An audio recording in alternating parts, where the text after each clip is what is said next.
Well, I think they're trying to explain a decision they've already taken, which is to go with a Japanese-built submarine. And that's why you're seeing a range of arguments that have been offered in favour of it. When they see the light of day, they get disposed of very quickly. So first we heard the argument about cost. It's going to cost $80 billion to do it, to build it in Australia. That got comprehensively disposed of by a government's own witness in a select committee, quickly shut down by Minister Cormann. Then there was the question about capability.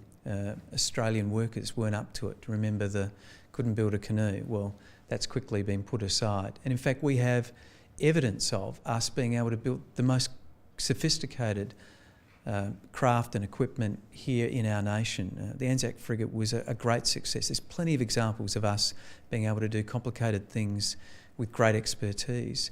And then, of course, the so-called argument about the capability gap, that somehow there'll be this gap and the Japanese model looks like the best model. Well, the truth is there is no off-the-shelf model anywhere in the world. Any model is going to have to be tailored to the specific needs of Australia, and that's going to require some development, and every country has said that they can do it in the timeline necessary for us to be able to meet our needs. But are you accepting of the possibility of having an international partner, perhaps the Germans or the Swedish, designing the submarine and perhaps building it here, using South Australian shipyards, but perhaps not ASC as the builder? Absolutely. Of course we're open to that, and all we want is for the federal government to keep its promise to make a condition of whatever they want to call it, competitive tender, open tender, competitive evaluation.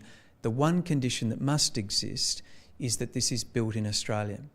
And the reason that that should happen is not just for all of the jobs and technology transfer that it will create in the next 30 or 40 years and the benefits that flow back into the Australian economy. It's because we've been here before.